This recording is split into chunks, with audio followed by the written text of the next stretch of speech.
Upper primary TET এমন একটা exam, যে এক্সামটাতে কিন্তু বিএড ডিএড উভয় ক্যান্ডিডেটরাই বসছে।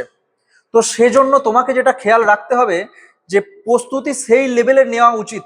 তার কারণ হচ্ছে যে এখানে দেখো যে শুধুমাত্র যে যারা ডিএলএড করেছে বা শুধুমাত্র যারা বিএড করেছে সেই ক্যান্ডিডেট নয়, শুধুমাত্র তোমার সাবজেক্টের ক্যান্ডিডেট নয়, যে তোমার মনে করো ইংলিশ, শুধুমাত্র ইংলিশের ছেলেরা পরীক্ষা দিচ্ছে, নো, শুধুমাত্র ম্যাথের ছেলেরা পরীক্ষা দিচ্ছে, শুধুমাত্র লাইফ সায়েন্সের ছেলেরা মানে বোটানি বা জুওলজির ছেলেরা পরীক্ষা দিচ্ছে, এমনটা কিন্তু নয়।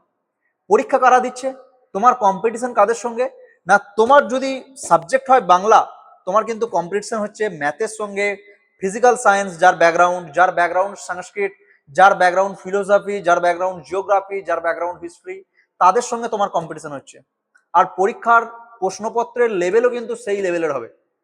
সেই জন্য খেয়াল রাখবে যে কি করতে হবে তোমাকে, কিভাবে প্রস্তুতি নিতে হবে, যাতে করে যে কোনো ফিল্ড থেকে ক্যান্ডিডেটরা আসুক না কেন, তার মধ্য থেকে আমার প্রস্তুতি হবে সব থেকে সেরা, আমার প্রিপারেশন সেরা হলে তবেই আমার রেজাল্ট সব থেকে ভালো হবে। তো সেই জন্য যেটা খেয়াল রাখবে যে অতি অবশ্যই আমাদের প্রিপারেশনটা নিয়ে ভাবতে হবে, রেজাল্ট নিয়ে নয়। প্রিপারেশন কিভাবে নিতে পারো, আজকে সেটা একটু দেখবো যে কিভাবে বেসিক থেকে তুমি প্রিপারেশন নিতে পারো। দেখো, এর জন্য তোমাকে অবশ্যই প্রত্যেকটা সাবজেক্ট ধরে ধরে তার বেসিক ক্লিয়ার করতে হবে। কোন কোন সাবজেক্টে তোমার মূল ফোকাস রাখা উচিত?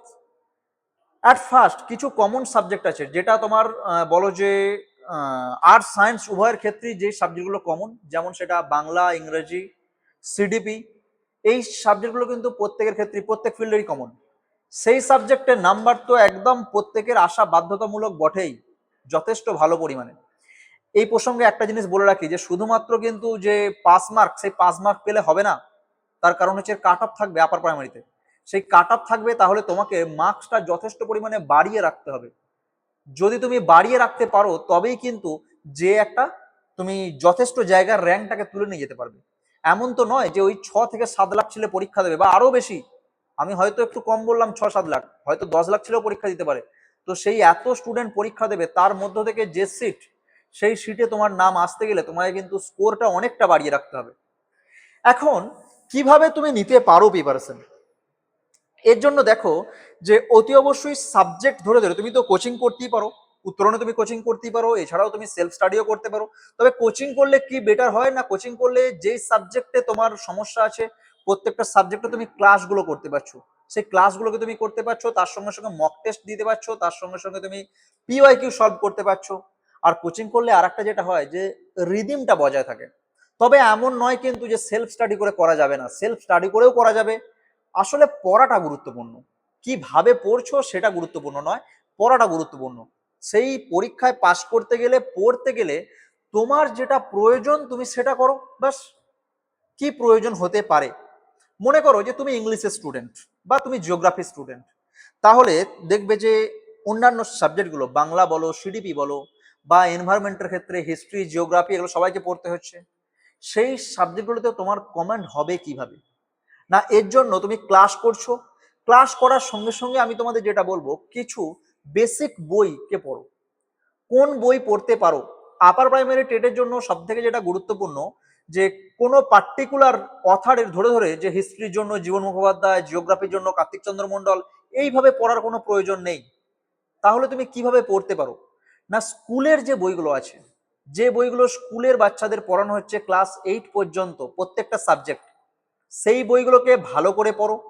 তার সঙ্গে সঙ্গে কিছু সাবজেক্ট যেমন ইংলিশ, বা যাদের সায়েন্স আছে তাদের ম্যাথ বা সিডিপি, এগুলো তো বইয়ে তুমি ওই সিলেবাসে পাচ্ছ না। আর সিলেবাসে পেলেও তার বাইরেও কিন্তু অনেক আছে, সিডিপি তুমি সিলেবাসে পাচ্ছ না। আর যেটা ইংলিশ আর ম্যাথ যেটা তুমি সিলেবাসে পাচ্ছ, তার বাইরে থেকে অনেক প্রশ্ন আসবে আপার প্রাইমারিতে। তো তার জন্য তুমি করতে পারো বই ফলো করতে পারো, উত্তরণের নোটস গুলো ফলো করতে পারো। এর সঙ্গে সঙ্গে আর কি করবে না, আর হচ্ছে মক টেস্ট। মক টেস্টটা কেন প্রয়োজন? না, যদি তুমি মক টেস্ট না দাও, তাহলে কিন্তু তুমি নিজেকে এভালুয়েট করতে পারবে না। আর এভালুয়েট না করতে পারলে কি হবে না, কোন জায়গায় তোমার প্রিপারেশনটা এখন দাঁড়িয়ে আছে সেটা তুমি বুঝতে পারবে না। তাহলে বাকিরা কতটা এগিয়ে যাচ্ছে, তুমি সেই স্রোতে যেতে পারছো কিনা, সেটা জানা খুব প্রয়োজন। এই জন্য মক টেস্টটা অতি অবশ্যই দাও। মক টেস্টের সঙ্গে সঙ্গে মক টেস্টের অ্যানালাইসিস করো।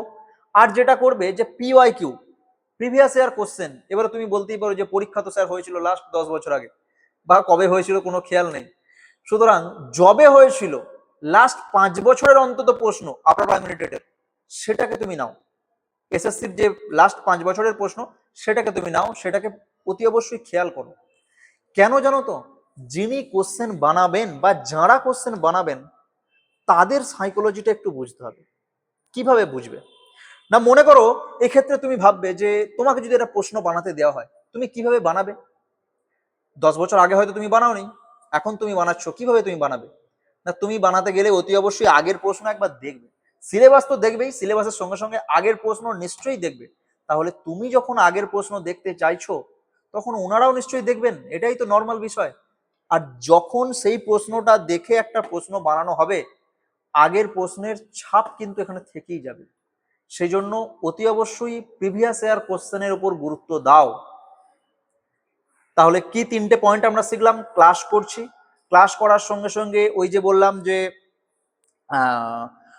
যেটা স্কুলের সিলেবাসের বই সেই স্কুলের সিলেবাসের বইগুলোকে তুমি পড়ছো, আর যেটা করছো না মক দিচ্ছ পিওয়াইকিউ সহ। লাস্ট যে বিষয়টা দেখতে হবে যে এই বিষয়গুলো তো আরো অনেকে করছে, তাহলে কোন জায়গায় আমি কাজ করব যেটা বাকিরা করবে না সেটা একটু ফোকাস করতে হবে। দেখো, এটা কম্পিটিটিভ এক্সাম। কম্পিটিটিভ এক্সাম আর বোর্ড এক্সামের মধ্যে পার্থক্য হচ্ছে, বোর্ড এক্সামে তোমার বন্ধু যদি ভালো স্কোর করে তাহলে তোমার খুব ভালো লাগবে বিষয়টা, অতি অবশ্যই ভালো লাগার বিষয়। কিন্তু কম্পিটিটিভ এক্সামে তোমার কম্পিটিটর যদি তোমার থেকে বেশি স্কোর করে দেয় তাহলে কিন্তু সমস্যা আছে। সুতরাং কম্পিটিটিভ এক্সামে কিন্তু অন্যের থেকে তোমাকে ভালো করতে হবে, শুধু ভালো করলে হবে না। এর জন্য কি করতে হবে না, এর জন্য কয়েকটা বিষয় নিজে থেকে ফলো করার চেষ্টা করো, যেগুলো হয়তো ক্লাসে স্যার ম্যাডাম বলবেন না বা অন্য সময় হয়তো বারবার বলা হয় না। কি বিষয়, যেমন হচ্ছে সেলফ ম্যানেজমেন্ট, নিজের যে পড়াশোনা সেইটাকে ম্যানেজ করতে হবে। এতদিন পরীক্ষা হয়নি, অনেকে হয়তো পড়াশোনা করেনি, তুমি করেছো কিনা সেটা তুমি জানবে ভালো, যে তুমি এতদিন কি করেছো। তাহলে তোমাকে যদি পড়তে হয় নিজের ডেটাকে ভালো করে ম্যানেজ করো। কিভাবে ডেলি ম্যানেজমেন্টটাকে নিয়ে আসবে, নিজের যে রুটিন সেই ডেলি রুটিনটা কিভাবে ম্যানেজ করবে সেই বিষয়ের উপর তুমি খেয়াল করো। এক্ষেত্রে আমি বিশেষ কিছু বলবো না, আমি তোমাকে দু একটা ফ্লোচার্ট বলে দিতে পারি যে এই ফ্লোচার্টের আন্ডারে তুমি করতে পারো। তার কারণ হচ্ছে যে তোমার দিনটা কেমন চলে, তোমার সারাদিনে কি কি কাজ, তুমি ওয়ার্কিং কিনা, তুমি বর্তমানে শুধুমাত্র স্টুডেন্ট না আর কোনো কিছু করছো, সেটা তো তুমি ভালো জানবে। তাহলে তুমি কি করতে পারো, তুমি যেটা করতে পারো যে অতি অবশ্যই এভরিডে ডায়েরি মেনটেন করতে পারো। তার কারণ যদি তুমি পড়াশোনাটাকে ভালো করে করতে চাও, যে সামনের মার্চ, যেটা আমাদের মুখ্যমন্ত্রী বলেছেন যে মার্চের মধ্যে প্রায় 1 লাখের কাছাকাছি নিয়োগ হবে, তো সেক্ষেত্রে তোমার দরকার একটা পোস্ট, যদিও কম্পিটিটর অনেক। সেই জায়গায় নিজেকে দাঁড় করাতে গেলে ডায়েরি মেনটেন করো। ডায়েরি মেনটেন করলে তুমি বুঝতে পারবে যে তোমার পড়াশোনার হিসেব নিকেশ। দেখবে যে ভালো যারা ইকোনমিস্ট বা যারা ফাইন্যান্স ম্যানেজ করেন তারা কিন্তু সমস্ত কিছু, একজন ব্যক্তি যে ফাইন্যান্স প্রতিদিন হিসাব নিকাশ করেন তিনি কিন্তু ডেলি ডায়েরি মেনটেন করেন। সেরকম পড়াশোনাটার জন্য ডায়েরি মেনটেন করো, যে তুমি কতটা পড়লে, কতটা তোমার পড়া বাকি, প্রতিদিনের হিসাব নিকাশ চাই। সেই হিসাব নিকাশ করলে কিন্তু দেখবে যে তুমি বুঝতে পারবে। আর তা না হলে 1 মাস আগে কি পড়েছো, হয়তো তুমি পড়েছো, তুমি খেটেছো, বাট 1 মাস পরে যে তুমি কনফিডেন্স পাবে না। কনফিডেন্সটা দেখাবে হচ্ছে এই ডায়েরি। এই ডায়েরিতে এখানে লেখো যে আজকে আমি এই পড়লাম, ডেট দাও, ডেটে আজকে আমি এই পড়লাম। তাহলে 1 মাস পরে যেয়ে যখন তুমি উল্টাবে না, তুমি বুঝতে পারবে যে লাস্ট 1 মাস ধরে তুমি কি কাজ করে এসছো। আর কনফিডেন্সটা পাওয়া খুব জরুরি, বিকজ এই কনফিডেন্সই তোমাকে এগিয়ে নিয়ে যাবে, পরীক্ষায় ক্র্যাক করতে সাহায্য করবে। সেই জন্য ডায়েরি মেনটেন করো। আর একটা যেটা করতে পারো বা অতি অবশ্যই করবে, শুধু করতে পারো নয় করবে, টু ডু লিস্ট মেনটেন করো। আগের দিনে রাত্রে টু ডু লিস্ট বানিয়ে নাও, কালকে কি করবে, কতটা পড়বে, শুধুমাত্র পড়ার নয়, যে কোনো কাজের জন্য টু ডু লিস্ট খুব ইম্পর্টেন্ট। টু ডু লিস্ট করতে পারো, কতটা পড়বে সেগুলো লিখে নিলে, দিয়ে পরের দিনে পকেটে রেখে দাও। পকেটে রেখে দিলে সেই পকেটে সেখান থেকে বার করলে দেখতে থাকো দেখতে থাকো। এটা কিন্তু বলে রাখছি, যে কোনো ভালো ব্যক্তি এই বিষয়টা কিন্তু করে থাকেন, টু ডু লিস্ট কিন্তু প্রত্যেক দিন করে থাকেন। যিনি নিজের কাজ রেগুলারিটি মেনটেন করে করে যান তিনি কিন্তু টু ডু লিস্ট মেনটেন করেন। তোমাকেও করতে হবে যদি খুব তাড়াতাড়ি তুমি সফলতা চাইছো, যদি এবারের পরীক্ষায় তুমি পাস করতে চাইছো, তাহলে অতি অবশ্যই টু ডু লিস্ট মেনটেন করো আর ডায়েরি মেনটেন করো। নিজেকে দেখো, মিররে নিজেকে দেখো, আয়নায় নিজের সঙ্গে কথা বলো। কথা বলাটা খুব প্রয়োজন। কারণ এই যে তুমি তোমার সঙ্গে যে সেলফ টক করবে না, এটা কিন্তু অন্য কারোর সঙ্গে হবে না। সুতরাং মিররে কথা বলো, নিজের সঙ্গে নিজে কথা বলো, ডায়েরি মেনটেন করো, পড়াশোনা করো, অতি অবশ্যই সফলতা আসবে। কবে আসবে এই বিষয়টা না প্রশ্ন করে নিজেকে প্রশ্ন করো যে আমি কতটা উপযুক্ত হয়েছি, আমার কতটা সেই এবিলিটি হয়েছে যে এবারের পরীক্ষায় পাশ করার মতো, সেটা ভাবো। অন্যের প্রিপারেশন দেখো না যে আমি ওর থেকে ভালো, নো, ওর থেকে ভালো নয়, তুমি নিজের থেকে কতটা আরো ভালো হয়েছো, নিজের সঙ্গে কম্পিটিশন করো যে আমি 5 মাস আগে কি ছিলাম, আমি আজকে কি আছি, আর স্যার দেখে নেবেন যে 1 মাস পরে আমি কোথায় থাকবো। 1 মাস পরে তুমি কোথায় আছো সেটাকে দেখো, তাহলে কিন্তু সফলতা তোমার কাছে আসবেই। তোমাকে যেতে হবে না, তোমাকে ছুটতে হবে না, তুমি চুপচাপ পরিশ্রম করে যাও, সফলতা নিজে আসবে তোমার কাছে। এইগুলো মন দিয়ে প্র্যাকটিস করো, তাহলে কিন্তু সফলতা আসবেই। আজকে এ পর্যন্তই, দেখা হচ্ছে পরের দিনে অন্য কোনো টপিক নিয়ে। সব সময় তোমাদের সঙ্গে আছি, তুমি শুধুমাত্র নিজের প্রস্তুতিটাকে মন দিয়ে চালিয়ে যাও।